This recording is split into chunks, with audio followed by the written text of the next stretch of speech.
نبی اکرم صلی اللہ علیہ وآلہ وسلم نے فرمایا،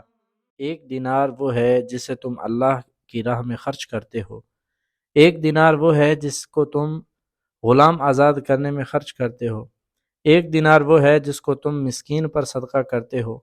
اور ایک دینار وہ ہے جس کو تم اپنے گھر والوں پر خرچ کرتے ہو۔ ان میں سب سے زیادہ اجر اس دینار پر ملے گا جس کو تم اپنے اہل پر خرچ کرتے ہو۔ یعنی خرچ کرنے میں مراتب اور میرٹ کا لحاظ رکھنا چاہیے۔ حضرت ثوبان رضی اللہ تعالیٰ عنہ بیان کرتے ہیں، نبی اکرم صلی اللہ علیہ وآلہ وسلم نے فرمایا، بہترین دینار وہ ہے جسے کوئی شخص اپنے اہل و عیال پر خرچ کرتا ہے، بہترین دینار وہ ہے جسے کوئی شخص اللہ کی راہ میں اپنی سواری پر خرچ کرتا ہے، بہترین دینار وہ ہے